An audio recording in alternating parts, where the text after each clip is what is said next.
The Lily Cam. What's up, Miss Lil? I can hardly wait to see that.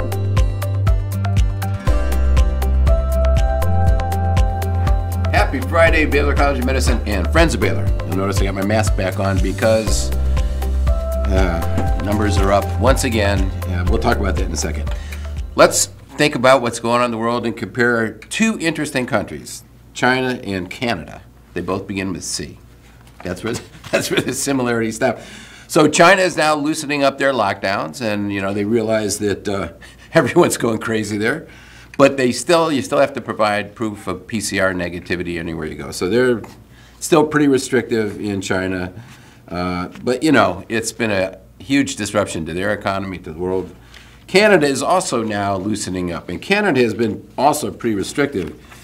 But of course, the Canadians published it in the Canadian Medical Journal, but they wanted to point out that they've actually managed the pandemic probably better than all the group of 10 countries. So who's been the worst at managing it and who's been the best? Well, the worst, of course, is the United States. We're up there, and Canada has been the best. They're on the bottom. Only Japan has done better than them, and they're better in terms of the percent of people who are vaccinated, the number of people, total number of people vaccinated. The number of deaths was lower in Canada than all the other G10 countries, and excess mortality. So any way you look at it, Canada's done really well, unless you're Canadian, because it's very difficult to travel around, and they have all these zones created, and I don't think the Canadians are all that thrilled with it, but they've done a good job managing the pandemic. Worldwide, cases are beginning to go up. You can see this little uptick. Are up about 30%. And you can see where that is happening in our part of the world. Mexico is up, Argentina is up, and Brazil going up. Meanwhile, in Europe continues to fall. So if you look at April 15th, for example, versus June 27th, just 2 months later, it's come down pretty dramatically. So Europe is actually falling now relative to where it was before. The U.S., we're doing okay. It's really very regional. The total number of cases are pretty flat, about 100,000 cases. But in the Northeast, and particularly in Vermont, Massachusetts, and New York, case numbers are falling. But in the South, in particular, in the West, cases are going up. But nationally, it's pretty flat. Also, hospitalizations are pretty flat. About 30,000 people nationally are hospitalized. And the death rate has remained about 300 a day. I mean, it's a lot of people dying, but think back just 6 months ago when we were having 2,500 deaths a day. So bad, but not as bad as it could be. If you look at our total case number, it is, as I said, flat nationally, but it really is totally variable based on where you are. So Northeast really getting better. South and West, you can see the intensity growing. And in Texas, we have some hot spots also, and Harris County is one of them. If you recall, the CDC considers less than 200 cases per 100,000 to be low risk, over 200 per 100,000 high risk, and more than 10 hospitalizations high risk. So we're sort of right in the middle. We have now 300 cases per 100,000, so that puts us at high risk, and we're at 10 hospitalizations per 100,000. So we're considered a high-risk community now. Dimmitt County, our friends in Dimmitt County, they're at 300 cases per 100,000, so they're high there, but they've had no hospitalizations. So they're considered moderate.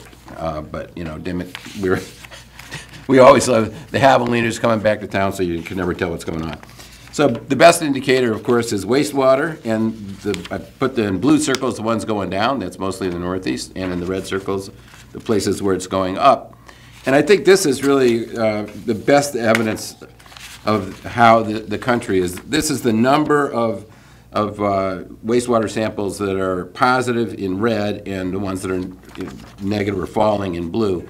And you can see it's just tremendous variability. So it's very much dependent upon what the local immune status of your community is. High vaccination rates are going to be good.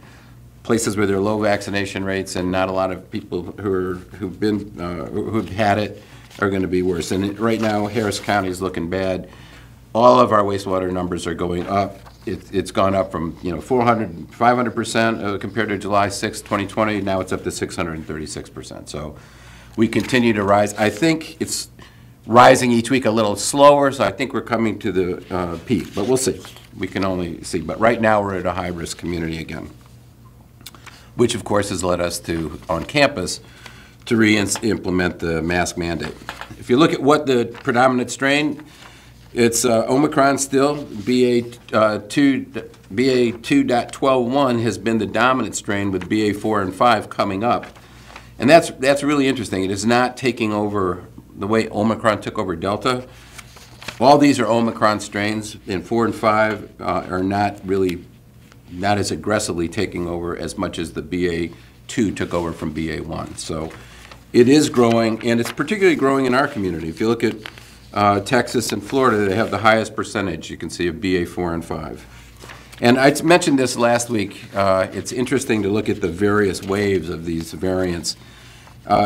They're getting a little bit longer. So Alpha was about a 4-month wave, Delta was about a 6-month wave, and Omicron we're at 7 months and still counting. So it's getting longer and longer. Each of these variants seems to be dominating longer. That means, if we're lucky, we'll be able to get to an annual booster and get effective boosters at some point. Really interesting paper this week looking at the issue of the BA.4 and 5 variants and why they're growing. So if you recall, BA.4 and 5 were identified in South Africa very shortly after BA.2 was identified, and has been increasing all across the world. It's mainly increasing in part because it is more infective, but it's mostly because it's avoiding the immune response. So if people have been infected with other strains, it does not really protect you against BA.4 and 5. So it is really people getting getting infected with the BA.4 and 5 strain, many of whom had been previously infected with Delta or the Omicron 1 and 2 strains. And it varies depending upon what country you're in. Sort of the low end is 5% in some parts of Europe, to a high end of 30%, depending upon where you are. And if you look at, it's interesting to compare South Africa and Portugal, for example. Very high, South Africa, we had a very low number of people who were vaccinated. Portugal had a very high number of people vaccinated. But many people in South Africa got naturally infected, and so that did provide a fair amount of immunity. And so while they had a big wave of BA.4 and 5 in South Africa, they had very few hospitalizations and death, whereas Portugal, which has a much older population, had better vaccination, but actually has had a tougher time in terms of hospitalization. So if you look, here's a great graph of looking at the BA.4 and 5 peaks responsible for hospitalizations. You can see in South Africa there was a bump, but in Portugal it was much larger, in other countries less so. So what is with this mutation? What's going on with BA.4 and 5? And it turns out they're more closely related to the BA.2 strain than the BA.1, and they have acquired a mutation that was present in Delta. So if you recall, Delta was pretty pathogenic, caused a lot of disease, and then Omicron emerged, we think, with 27 and 28 new mutations. We think it was in a person that was probably immunocompromised, and so they were able to develop all these mutations. But Omicron did not have one key mutation that Delta had, which was this L452R mutation. It's exactly in the binding domain with the ACE2 receptor. And what that particular mutation does is it allows the virus to bind more tightly and fuse with the cell membrane in the ACE2 receptor, allow it more rapidly to be increased, to get into cells. And it also seems to cause more pathogenicity, so a little bit more disease. So there was a group that was published this paper in Signal Transduction Journal that basically took the Omicron 1 strain and put in the L452R mutation seen in BA.4 and proved that it actually increased fusion with the cell membranes. And they looked at mice that had ACE2 receptor. They're called humanized mice.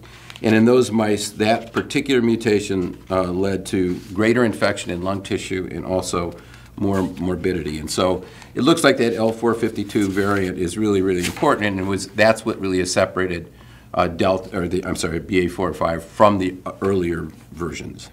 So, what can we expect? It's hard to predict, but you can pretty much assume we will have other variants.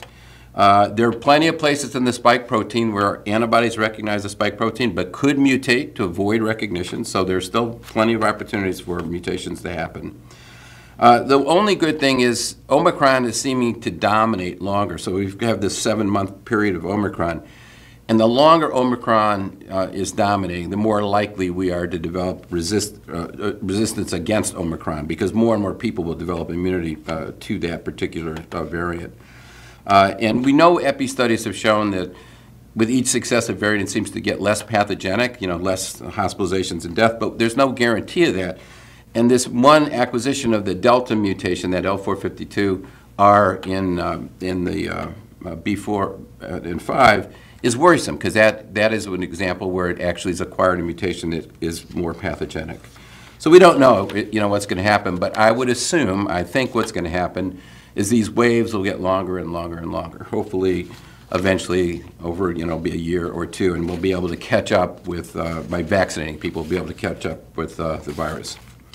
One other bit of news, increasingly, Paxlovid has been shown now in more and more reports to have a rebound phenomenon. In other words, David Ho, very famous HIV investigator, as well as our own Peter Hotez, both reported that they got COVID, took Paxlovid right away, got their symptoms reduced, became negative to antigen testing, and both of them had the same experience. Once they stopped Paxlovid, they became symptomatic again and were positive. So a perfect example of a rebound. David Ho actually sequenced the virus he had and then sequenced the virus that he developed again, and it was the same exact virus. So that ruled out the possibility that it was infection with one variant and then unlucky infection with a second variant. So it was the same exact sequence. And it also didn't change. It didn't develop resistance to Paxlovid. It just was suppressed. And so many people think you need enough virus load to be able to develop a brisk immune response, and by suppressing it early, you may not develop a strong immune response, and so it comes back up after you stop the Paxlovid, which is inhibiting viral replication. We'll have to see. We don't have enough data, but it may be that we should start a little later. Maybe we should do a 10-day course. We don't know, but those are all things to consider. The main thing is a lot of people aren't taking Paxlovid when they get Omicron, so I think everybody, if they have it available and you're at risk, either for all the risk factors or over the age of 65, you should be taking Paxlovid if you get sick. So I want to end this week with a bunch of shout-outs, a lot of things going on.